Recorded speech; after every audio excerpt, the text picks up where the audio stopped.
মক্কা নগরীতে আসবো। তুমি যদি এই প্রশ্নের উত্তর দিতে পারো, বাস্তবায়ন করতে পারো, 1000 কাফের তোমার হাতে কালেমা পড়ে মুসলমান হব। আর যদি তুমি বাস্তবায়ন না করতে পারো, তাহলে তোমাকে লাঞ্ছিত অপমানিত করে তোমাকে হত্যা করে ফেলবো। আমার বন্ধু, সেই চিঠির মধ্যে লেখা আছে, 1 নম্বর, তোমার হাতের ইশারা চার যদি 2 খণ্ড করতে পারো। 2 নম্বর, আমার একটা মেয়ে আছে, দীর্ঘ 13টি বছর অসুস্থ, পাগল, সারা শরীরের মধ্যে ঘা আছে, মানসিক সমস্যা, অনেক দিক থেকে প্রবলেমে আছে আমার মেয়েটার। এই মেয়েটাকে যদি তুমি সুস্থ করে দিতে পারো, 2টা শর্তে আমরা 1000 সৈন্য কালেমা পড়ে মুসলমান হব। আর যদি উত্তর দিতে না পারো, তোমাকে লাঞ্ছিত অপমানিত, তোমাকে আমরা দুনিয়া থেকে বিদায় করে দেব। আমার বন্ধু, এই চিঠিটা মক্কা নগরীতে আবু বকরের কাছে আবু জেহেল পাঠায় দিলেন। বিশাল বড় একটা মাঠের মধ্যে প্রতিযোগিতা হবে, এইখানে মুহাম্মদের আসতে হবে, আমরাও আসবো। লম্বাটা আমার বন্ধু আবু বকর সেই চিঠি পাওয়ার পর আমার নবীজির কাছে বলে না, মনটা খারাপ। আমার নবী জিজ্ঞেস করে, আপনার মনটা কেন দুর্বল দেখা যায়, কি হয়েছে বলেন? আবু বকর বললেন, নবী গো, ইয়া রাসূলুল্লাহ, ইয়া হাবিবাল্লাহ, আবু জেহেল আমার বন্ধু একটা চিঠি দিয়েছে, হাবিবির মানে ইয়ামিন দেশ থেকে 1000 সৈন্য নিয়ে কাফের নিয়ে আসবে, একটা বড় মাঠের মধ্যে প্রতিযোগিতা হবে। আপনাকে 2টা শর্ত দিয়েছে, 2টা প্রশ্ন করবে, আপনি যদি উত্তর দিতে পারেন 1000 সবাই কালেমা পড়ে মুসলমান হবে। উত্তর যদি না দিতে পারে, আপনাকে লাঞ্ছিত অপমানিত করে আপনাকে দুনিয়া থেকে বিদায় করে দিবে। জিজ্ঞেস করলেন, আপনি আবু বকরকে বলে দেন ইনশাআল্লাহ এই প্রতিযোগিতা আমরা রাজি আছি। একটা ডেট করা হলো, ডেট করার পর আমি দেশ থেকে হাবিব বিন মালিক 1000 সৈন্য নিয়ে মক্কা নগরীতে আসলো। আবু জেহেল ষড়যন্ত্রে বিশাল বড় একটা স্টেজ করেছে, প্যান্ডেল করেছে। এই প্যান্ডেলে 2টা চেয়ার রেখেছে, একটা স্বর্ণের চেয়ার আর একটা রূপার চেয়ার। হাবিব বিন মালিক, তুমি বন্ধু বসবে স্বর্ণের চেয়ারে, আর আমি বসবো রূপার চেয়ারে। মোহাম্মদ আসলে তারা থাকতে হবে, প্রথম পর্যায়ে তাকে অপমানিত করবো, এরপরে সে স্পটে বসবে, আমরা কাফের হইয়া চেয়ারের মধ্যে বসবো। এই হলো তাদের মন মানসিকতা। আমার বন্ধু, এবার যখন হাবিব বিন মালিক আমার নবীর আসার পূর্বে এইবার স্টেজের সামনে চলে আসলেন। হাবিব বিন মালিক এবার যখন সামনের চেয়ারে বসতে যাবে, এইবার সামনের চেয়ারের দিকে তাকায়, দেখে বিশাল বড় একটা অজগর হাত ধরে আসেন, মানুষের মতন কথা বলতেছেন, রে হাবিব বিন মালিক, সাবধান সাবধান,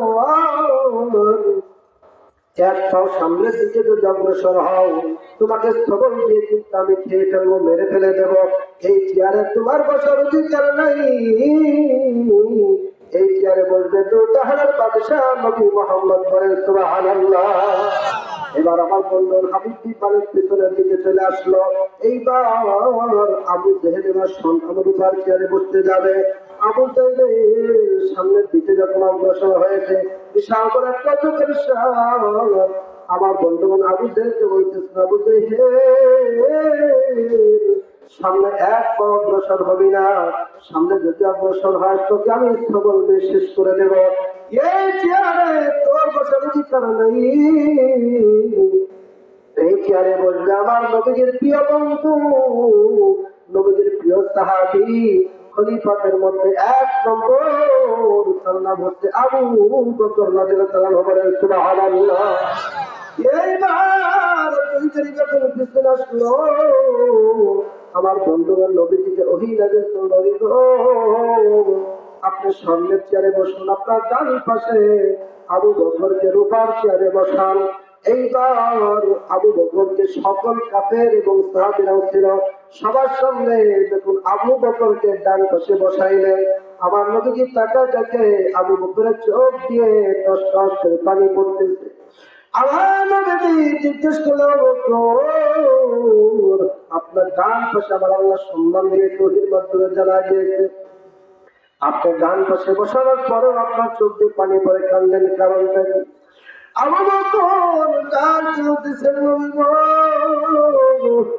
হাজার হাজার কাফের বেঈমানের সামনে আপনি আমাকে ডান পাশে বসাইছেন, এর জন্য আমি খুশি না। আজকে সবার সামনে আপনার কাছে আমি একটা আবদার করবো, সে আবদারটা রাখবেন কিনা? আমার নবী বলতেছে,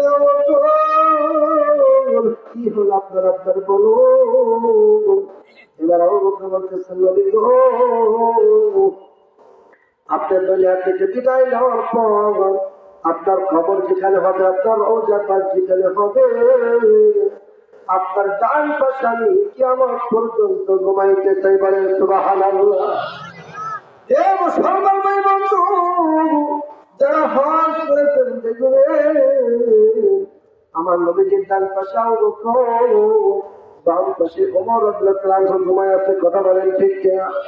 এইবার আমার নবীজি বললেন, আবু বকর জান, আপনার কথা আমি কবুল করে নিলাম।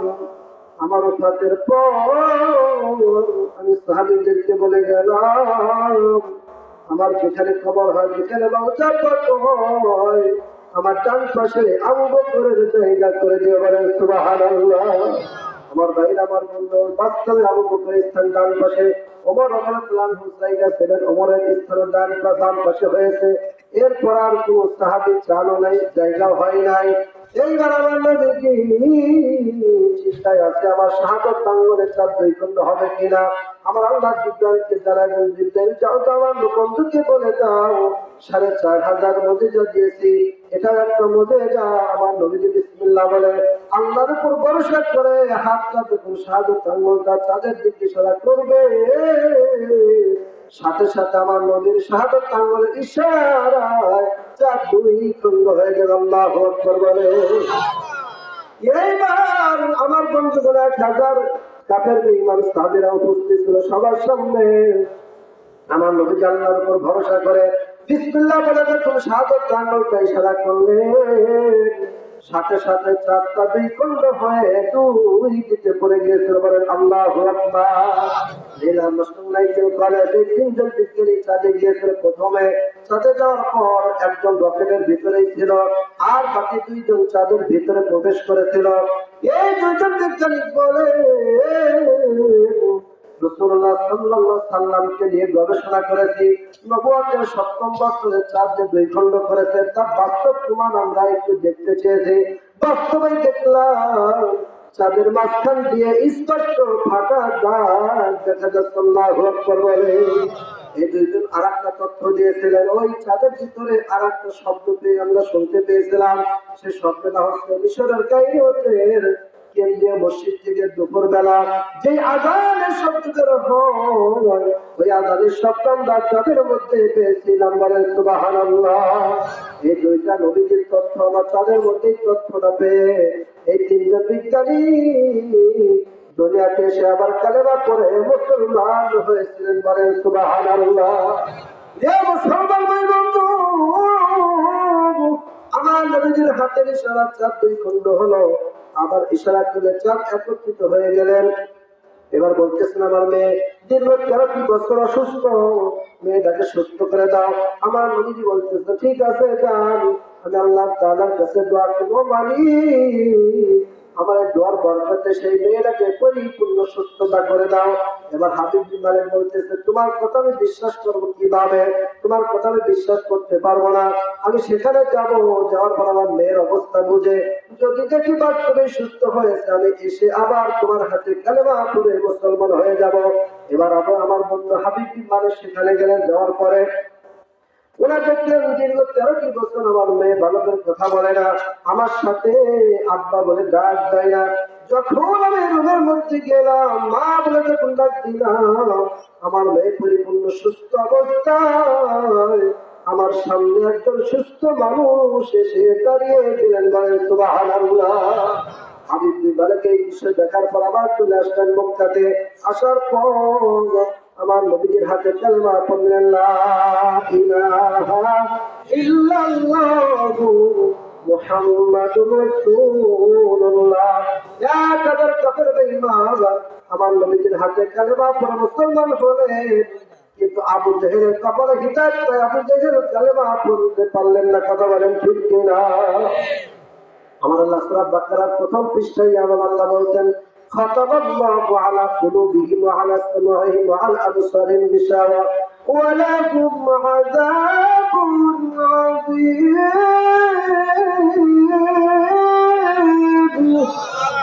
আমার আল্লাহ কোরআন কারীমের মধ্যে বলছেন খাতাবাল্লাহু আলা কুলুবিহিম, তাদের কলমের মধ্যে মোহর মেরে দিয়েছি, ওয়া আলা সামাইহিম, চোখের মধ্যে মোহর মেরে দিয়েছি, ওয়া আলা আবসারিহিম, কানের মধ্যে মোহর মেরে দিয়েছি, ওয়া লাহুম আযাবুন আযীম। আল্লাহু আকবার। তাদের জন্য যন্ত্রণাদায়ক শাস্তির ব্যবস্থা করে রেখে দিয়েছি। বলেন সুবহানাল্লাহ। আমার ভাইরা, আমার বন্ধু, তাহলে কাফের বেঈমানদের আমার আল্লাহ তাআলা অন্তরের মধ্যে, চোখের মধ্যে, কলমের মধ্যে মোহর মেরে দিয়েছে, তাদের জন্য যন্ত্রণাদায়ক শাস্তির ব্যবস্থা করে রেখে দিয়েছে। কথা বলেন ঠিক কিনা? এ মুসলমান ভাই বন্ধু, আজ থেকে প্রায় 550 বছর আগের একটি ঘটনা, আর একটি বর্ণনা আসছে প্রায় 400 বছর আগের ঘটনা। মালদ্বীপের চারপাশে সাগর, মাঝখানে একটা দ্বীপ আছে। ওই দ্বীপে কালেমা গ্রহণ কিভাবে হলো, কিভাবে ইসলাম কায়েম হলো, এই ব্যাপারে একটি ঘটনা আসছে। আমার বন্ধু আল্লামা বদরুদ্দোজা রাহমাতুল্লাহ আলাইহি একটা কিতাব উল্লেখ করেছেন, রিহালাত ইবনে বতুতা।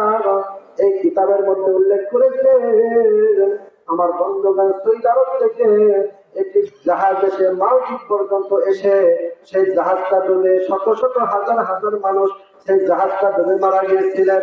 একটা 10 থেকে 12 বছরের একটা বালককে আমার আল্লাহ তাআলা বাঁচাই দিয়েছিলেন। কিতাবের মধ্যে আসছে সেই